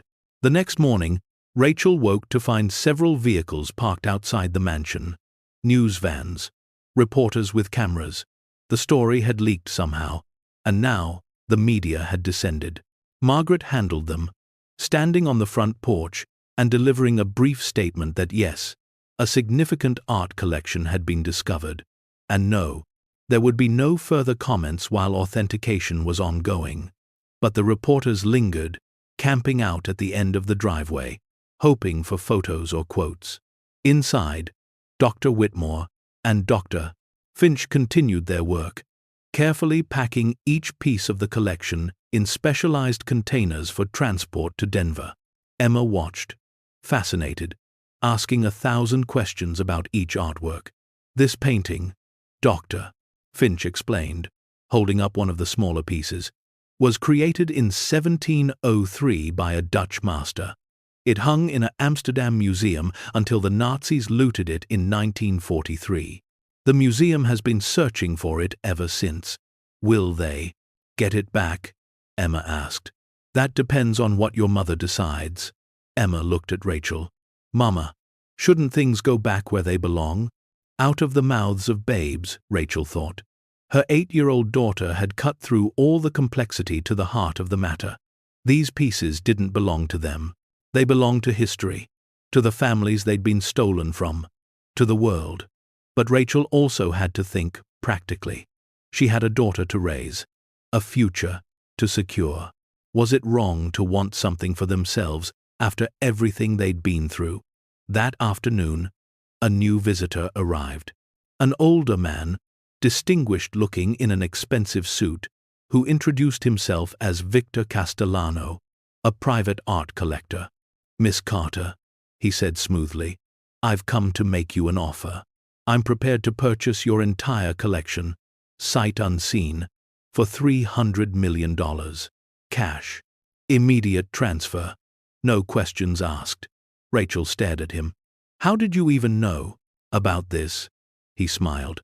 "Word travels fast in the art world. My offer stands for 24 hours. After that, I'll assume you're not interested." Margaret stepped between them. "Mr. Castellano, Miss Carter isn't interested in selling to private collectors. Any sales will be conducted through proper channels with full provenance verification." His smile never wavered. "Such a shame. The proper channels will take years and cost you millions in legal fees. My offer is clean and quick. Think about your daughter, Miss Carter. What's best for her future?" After he left, Margaret said grimly, "That's exactly the kind of person we need to be wary of. Collectors like Castellano don't care about provenance or rightful ownership. They want the prestige of owning masterworks, regardless of how they were obtained." More offers came throughout the day. Art dealers, museum directors, foreign government representatives, all of them wanted a piece of what Cordelia had saved. Some were genuine in their intentions, others clearly weren't. By evening, Rachel was exhausted and overwhelmed. She stood in the empty attic, the chest now packed and ready for transport. In 2 days, everything would be gone to Denver for authentication and legal review. The mansion would be empty again, just her and Emma, rattling around in rooms full of ghosts and memories. Margaret found her there. "I know this is hard, but you're doing the right thing, letting the experts handle it." "Am I?" Rachel asked. "I could have said yes to Castellano. $300 million. Emma and I would never have to worry about anything ever again." "You could have," Margaret agreed. "But you didn't. Because you know those pieces aren't really yours to sell. They belong to history. Just like Cordelia knew when she spent 40 years protecting them." Rachel turned to face the lawyer. "What if I can't do this? What if I'm not strong enough to give up that kind of money?" Margaret smiled. "Cordelia thought you were. And from what I've seen these past few days, I think she was right. You're stronger than you know, Rachel Carter. Strong enough to do what's right, even when it's hard. Especially when it's hard." That night, Rachel made her decision. In the morning, she would tell Dr. Whitmore and Dr. Finch to begin the process of returning the pieces to their rightful owners. The looted artwork would go back to the families and museums it had been stolen from.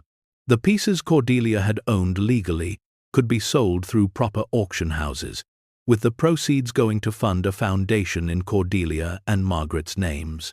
The foundation would support LGBTQ artists and art historians, providing grants and scholarships to help people who faced discrimination in pursuing their passions. It seemed fitting a way to honor the women who'd sacrificed so much to live authentically and protect beauty in a world that tried to destroy both.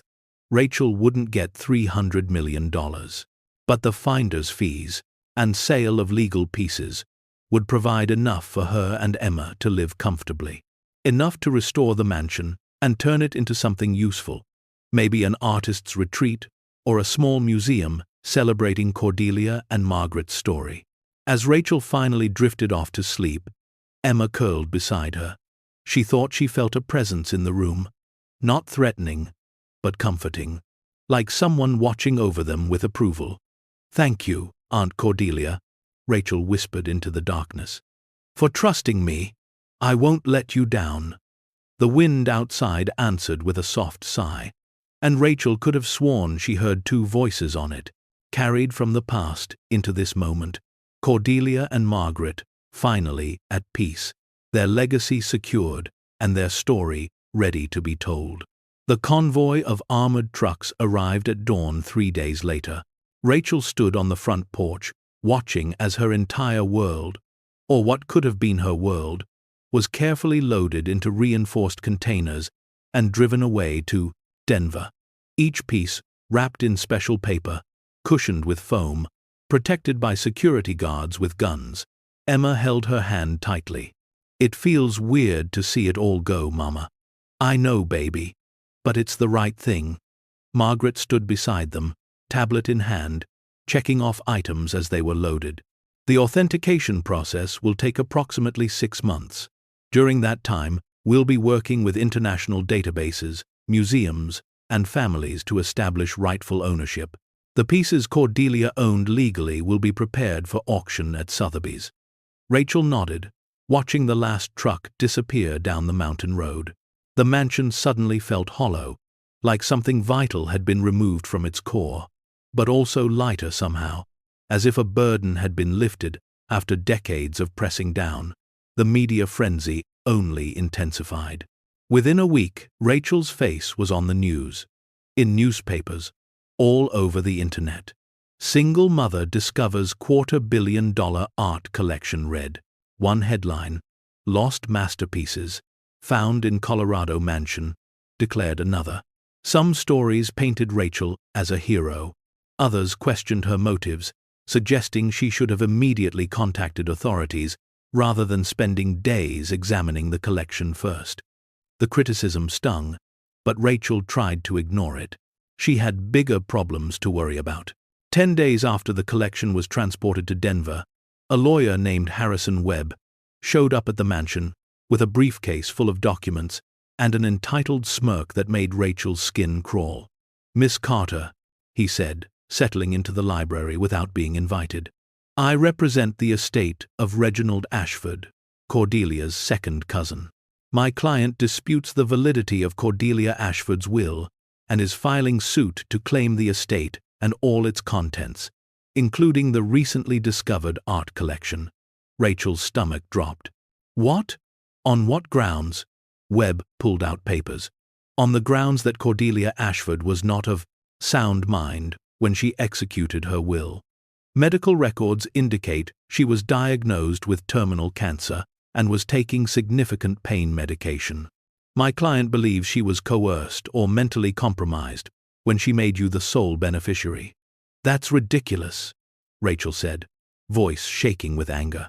"I never even met her. How could I have coerced her?" "Nevertheless, the will is being contested. Until the matter is resolved in court, all assets of the estate, including the house you're currently living in, and any proceeds from the art collection, will be frozen." He smiled coldly. "I'd suggest you find alternative housing, Miss Carter. This could take years to settle." After he left, Rachel called Margaret in a panic. The lawyer listened grimly, then sighed. "I was afraid something like this might happen. When there's this much money involved, distant relatives come out of the woodwork. But Rachel, you need to breathe. We have a strong case.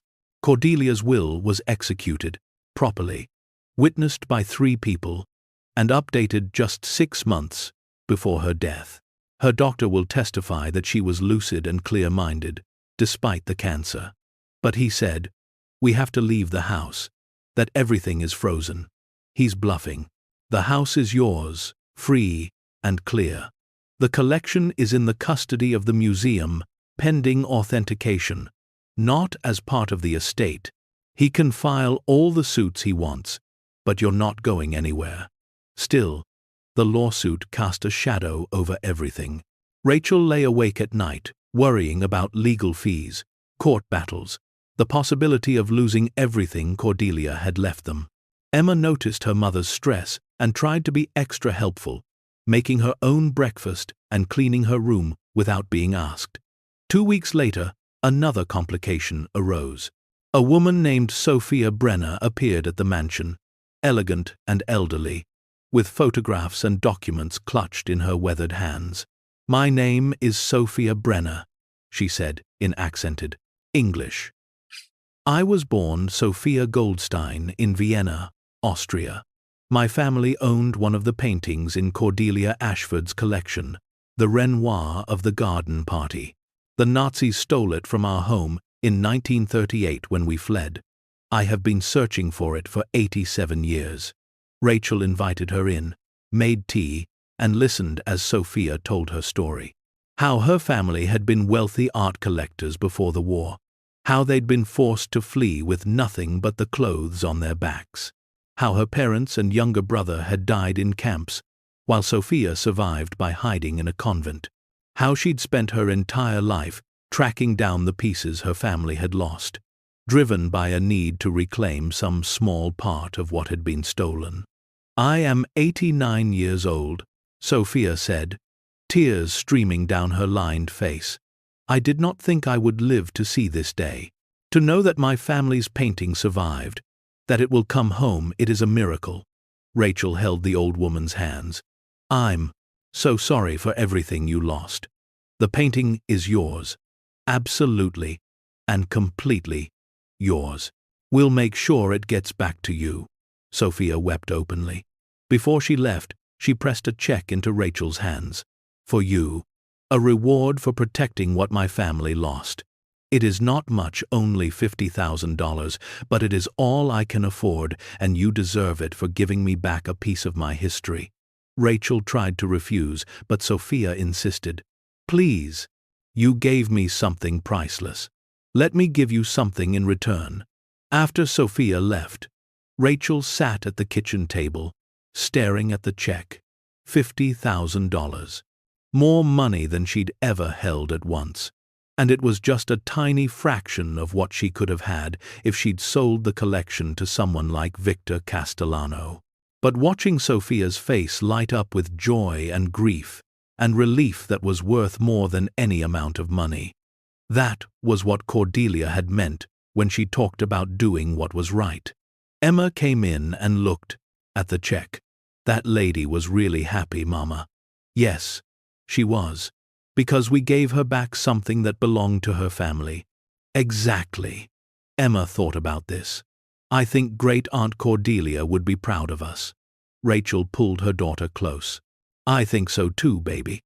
Over the following months, more families came forward. A museum in Amsterdam sent representatives to document the return of 3 paintings stolen from their collection. A family from Poland reclaimed a sculpture that had been in their possession for 6 generations. An Italian church received back an illuminated manuscript taken during the war. Each return came with a finder's fee or reward. Not the hundreds of millions Rachel could have had, but enough. Enough to pay lawyers to fight the inheritance dispute. Enough to begin repairs on the mansion. Enough to live comfortably while they figured out their future. One afternoon in March, a young man arrived at the mansion carrying a worn briefcase. He introduced himself as David Kellerman, a graduate student in art history from Boston. "My great-grandfather was a curator at a museum in Prague," David explained. "He helped hide artwork from the Nazis, but was captured and killed in 1942. We've always wondered what happened to the pieces he tried to save. When I saw the news about your discovery, I recognized one of the sculptures from family photographs. The bronze dancer." Rachel led him to the photographs Dr. Whitmore had sent, showing each authenticated piece.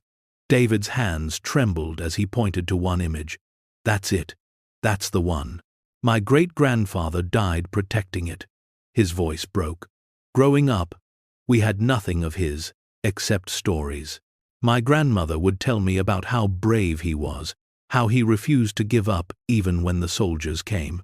But it always felt abstract, like a fairy tale.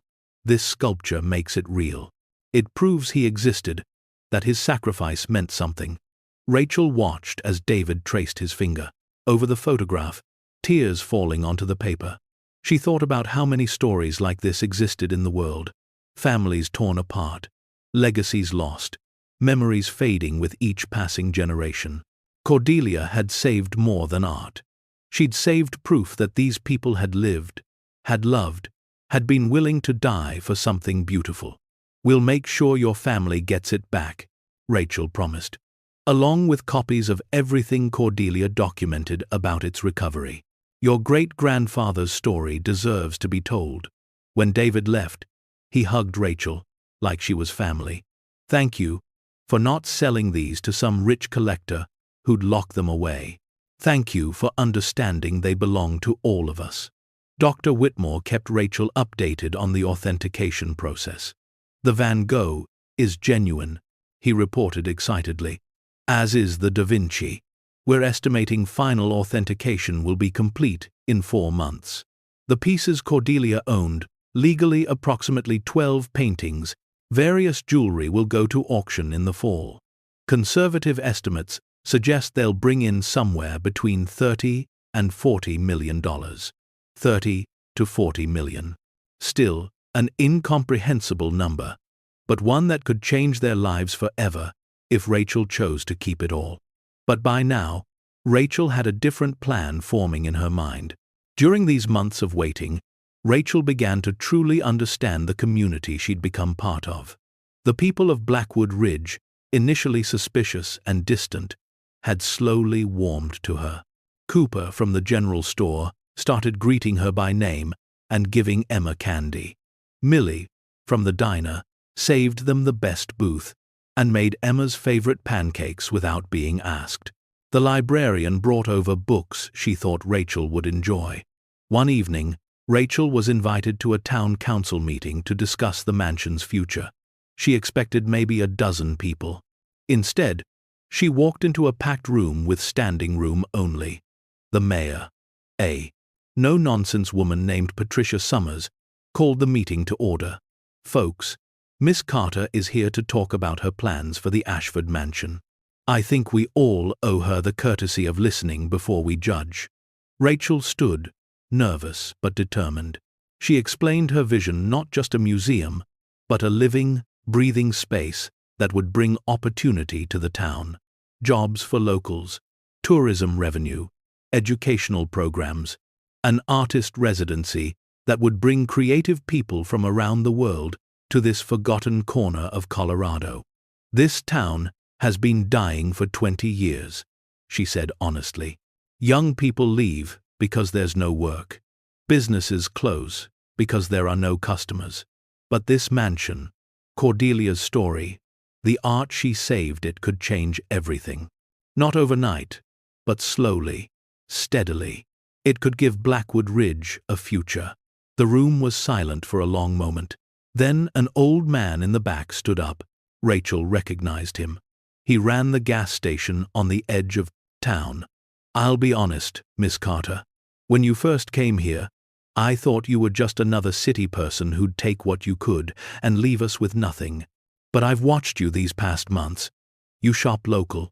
You hire local. You treat folks with respect. If you say you're going to do right by this town, I believe you." Others nodded in agreement. Patricia Summers smiled. "Looks like you've got support, Miss Carter. What do you need from us?" "Partnership," Rachel said. "This can't just be my project. It needs to belong to the whole community. I want local input on everything: what the museum should include, how to preserve the mansion's history, what kinds of programs would benefit the town most." A woman raised her hand. "My daughter is studying hospitality management in Denver. If you're serious about creating jobs, she'd love to come home and work here."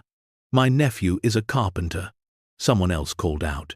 "He could help with restoration work. I used to teach art before. The school cut the program," another voice said. "I'd be honored to help develop educational workshops."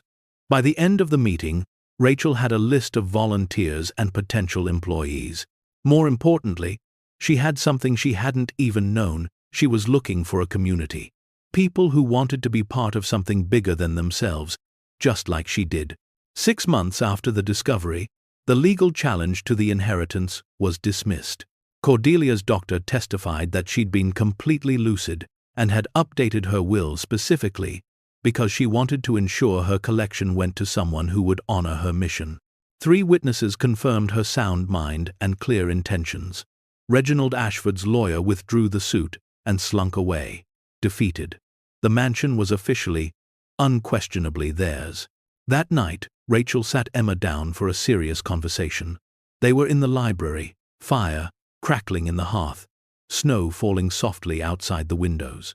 "Emma, we need to talk about what we're going to do with all the money from the art auction." Emma, now 9 years old and somehow wiser than her years, looked at her mother seriously. "We could keep it all and be rich." "We could," Rachel agreed. "We could buy a big house, somewhere warm, travel the world, never worry about money again. Is that what you want?" Emma was quiet for a long moment. Then she said, "What do you think Great-Aunt Cordelia would want us to do?" Rachel smiled. Her daughter always knew exactly the right question to ask. "I think she'd want us to continue her mission, to use the money to help people, to support art and artists, to make the world a little bit better." "Then that's what we should do," Emma said simply. "We don't need to be rich. We just need to be happy and help other people be happy too." Rachel hugged her daughter, overwhelmed with love and pride. "When did you get so smart?" "I learned from my mama," Emma said. 2 months later, Rachel stood in front of the town council of Blackwood Ridge, presenting her proposal. She'd worked with Margaret and a team of advisors to create a comprehensive plan. "I want to establish the Cordelia Ashford Foundation for Arts and Equality," Rachel explained. "The foundation will be funded by proceeds from the legal sale of artwork from Cordelia's collection. Its mission will be threefold. First, to provide grants and scholarships for LGBTQ artists and art historians who face discrimination. Second, to support art education programs in underserved communities. And third, to maintain the Ashford Mansion as a museum and artist retreat." She clicked to the next slide in her presentation. "The mansion will be restored and opened to the public. Visitors can learn about Cordelia's incredible life story and her work recovering stolen art. We'll host residencies for artists who need a quiet space to create, and we'll employ local residents as staff, bringing jobs and tourism revenue to Blackwood Ridge." The council members exchanged glances. Finally, the mayor spoke. "Miss Carter, I'll be honest. When you first arrived, a lot of folks in this town were suspicious. We thought you'd sell everything and leave. Or worse, turn the place into some kind of tourist trap. But what you're proposing, honoring Cordelia's memory while supporting the community, that's something we can get behind." The proposal was approved unanimously. Work began on the mansion that spring. Local contractors hired crews to repair the roof, update the electrical and plumbing, restore the original woodwork and stonework. The house began to transform from a crumbling relic into a showpiece, not pristine or modern, but carefully preserved to honor its history, while making it functional for its new purpose. Rachel hired staff from town. The librarian who'd told her about Cordelia became the museum's curator. Cooper, from the general store's nephew, took a job as facilities manager. Millie from the diner agreed to run a small cafe in what had been the mansion's servants' quarters, serving food to visitors and resident artists. The transformation of the town happened gradually, but unmistakably. As word spread about the upcoming museum opening, journalists and travel bloggers began visiting Blackwood Ridge. They needed places to stay, so the old boarding house reopened as a bed and breakfast. They needed meals, so Millie expanded her diner's menu and hours. They wanted souvenirs, so Cooper started stocking local crafts and art prints in his general store. Young people who'd left started coming back. Patricia Summers' daughter returned from Denver to manage the museum's hospitality services. The carpenter's nephew not only helped restore the mansion, but opened his own woodworking shop, creating custom furniture and art pieces for sale. The former art teacher started teaching again, offering classes at the community center that quickly filled with both locals and visitors. Emma helped design the museum exhibits, working with professional designers to tell Cordelia and Margaret's story with sensitivity and truth. They included photos, letters, journal entries, and replicas of some of the recovered artwork. The centerpiece was the hidden room where the love letters had been kept, preserved exactly as Rachel and Emma had found it. People need to know they existed, Emma said firmly, that they loved each other and were brave and saved important things. Their story matters. Rachel watched her daughter work alongside professional curators and designers, offering ideas with confidence Rachel wished she'd had at 9 years old. Emma had found her purpose here too, and it was beautiful to witness. The grand opening was scheduled for October 15th, exactly 1 year after Rachel and Emma had first arrived at the mansion. The weeks leading up to it were chaos, final touches on exhibits, training staff, managing publicity, coordinating with donors and board members. But Rachel had never felt more alive, more purposeful. She wasn't just surviving anymore. She was building something meaningful, creating a legacy that would outlast her, just as Cordelia had done. The night before the opening, Rachel couldn't sleep. She walked through the mansion in the darkness, remembering that first night when everything had seemed so overwhelming and impossible. She climbed to the 3rd floor and stood outside the attic door, now propped open permanently as part of the museum tour.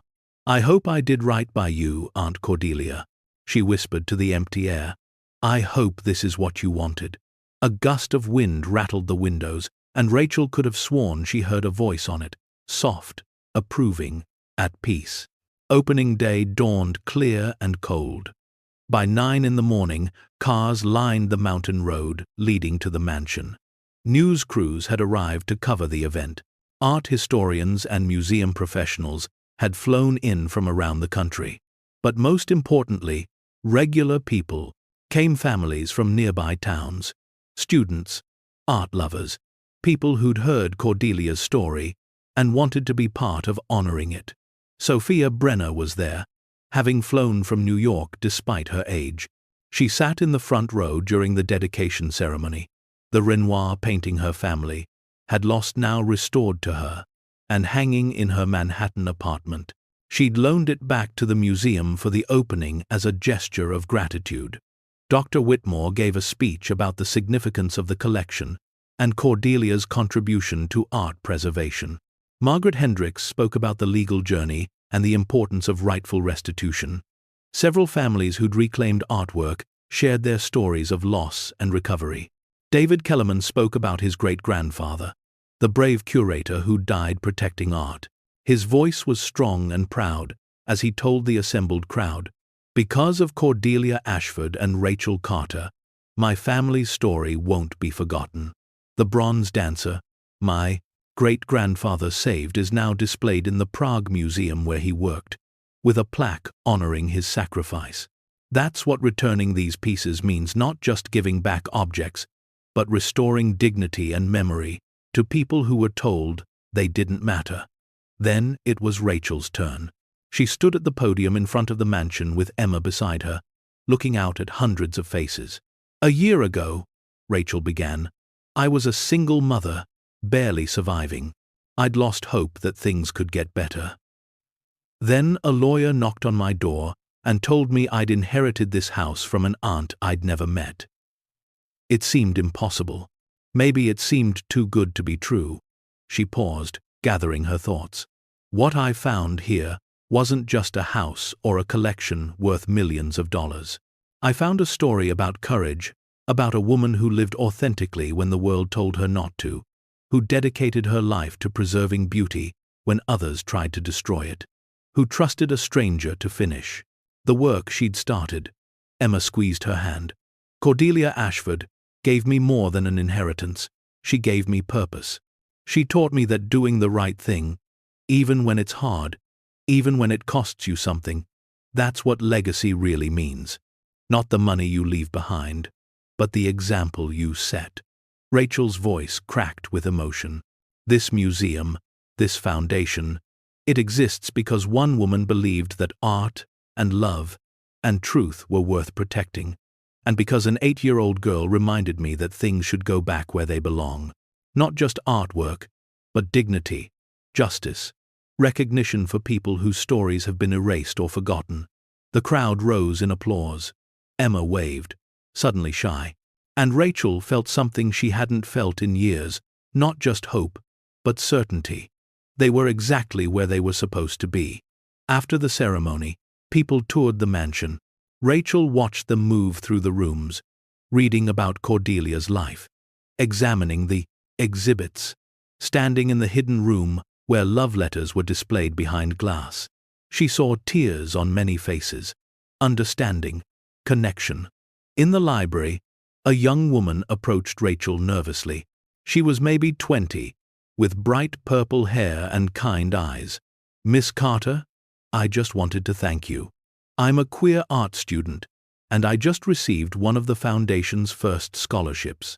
Because of you and Cordelia, I can finish my degree. I can pursue my dreams without drowning in debt or hiding who I am." She started crying. "You probably hear this a lot, but you changed my life." Rachel hugged her. "Cordelia changed my life too. We're all just passing it forward." An older gentleman approached next, introducing himself as a retired art professor. "I knew Cordelia," he said quietly, "back in the 1960s, when I was young and struggling with my identity. She and Margaret gave me a safe place to be myself. They supported my work when others dismissed it. I owe them everything. This museum is a beautiful tribute. Story after story, person after person. Each one touched by Cordelia's legacy in ways Rachel was only beginning to understand. The Foundation wasn't just preserving art. It was creating space for people to be seen, valued, supported, just as Cordelia had done quietly for decades.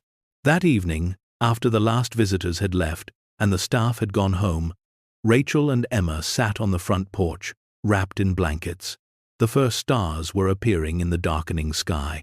The mountain air was crisp and clean, carrying the scent of pine and early snow. "Mama," Emma asked, "do you ever regret it? Not keeping all the money?" Rachel thought about it honestly. Did she regret turning down $300 million?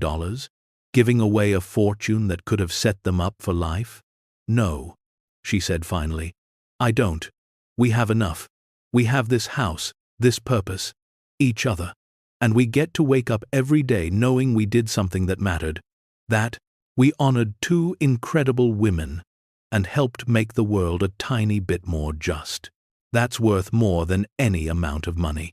Emma nodded, satisfied. They sat in comfortable silence, watching the stars multiply overhead. "I wonder what adventures we'll have next," Emma mused. Rachel smiled. "Whatever they are, we'll face them together." Inside the mansion, lights glowed warm in the windows. The house that had been dark and empty for so long was alive again with purpose and meaning. Tomorrow, more visitors would come. More students would receive scholarships. More families would reclaim pieces of their stolen heritage. More artists would find sanctuary in these halls. And somewhere, Rachel believed, Cordelia and Margaret were watching, finally able to rest, knowing their story would be told, their mission continued, their love acknowledged and honored. Life hadn't turned out the way Rachel expected when she'd opened that letter from the lawyer a year ago. It had been harder, more complicated, more challenging than she ever imagined. But it had also been richer, more meaningful, more transformative. She'd come to this mansion with nothing but desperation and a daughter to protect. She was leaving behind. No, she wasn't leaving. She was staying, but she was different now, stronger, more certain of who she was and what she valued. The little girl who'd inherited a snow-covered mansion had found something far more valuable than $265 million in that attic chest.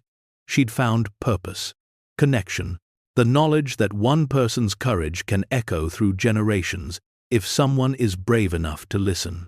3 months later, on a crisp January morning, Rachel stood in the attic one last time before it was permanently sealed as part of the museum tour. The chest sat empty now, all its treasures returned to their rightful homes or sold to fund the foundation. But the space didn't feel empty. It felt peaceful, complete. Emma climbed up to join her. "Mother," The first resident artist arrives next week. She's a painter from Seattle who wants to create a series about queer women in history. Cordelia would love that, Rachel said. I was thinking, Emma continued, when I grow up, I want to work here. Keep Great Aunt Cordelia's story going. Make sure people never forget what she did. Rachel's eyes filled with tears.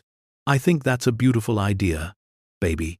They descended the attic stairs together, Emma chattering about plans for the museum's future, Rachel listening and marveling at how much her daughter had grown in just 1 year. Not just in height, but in wisdom, compassion, understanding. At the bottom of the stairs, Rachel paused and looked back up at the attic door one last time. Carved into the doorframe, barely visible, were the words Cordelia had left. For the one with courage enough to look.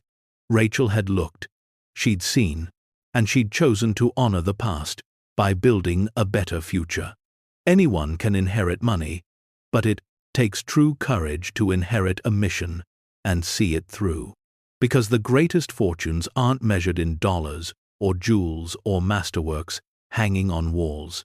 They're measured in lives changed, stories told, love preserved, and hope passed from one generation to the next, like a torch that never goes out. As snow began to fall softly on the mountain, covering the mansion in a fresh blanket of white, Rachel Carter stood in the doorway of what was now her true home. Not just a house, but a purpose. Not just an inheritance, but a calling. And she knew, with absolute certainty, that she and Emma would protect Cordelia's legacy the same way Cordelia had protected it, with courage, integrity, and unwavering belief that some things are worth more than money. They were exactly where they belonged, doing exactly what they were meant to do, and that was the real treasure all along. The end. Up next, 2 more powerful stories are waiting for you. Click to keep discovering tales of hope, courage, and second chances. And don't forget to hit subscribe if you believe that sometimes the smallest inheritance can lead to the biggest transformation.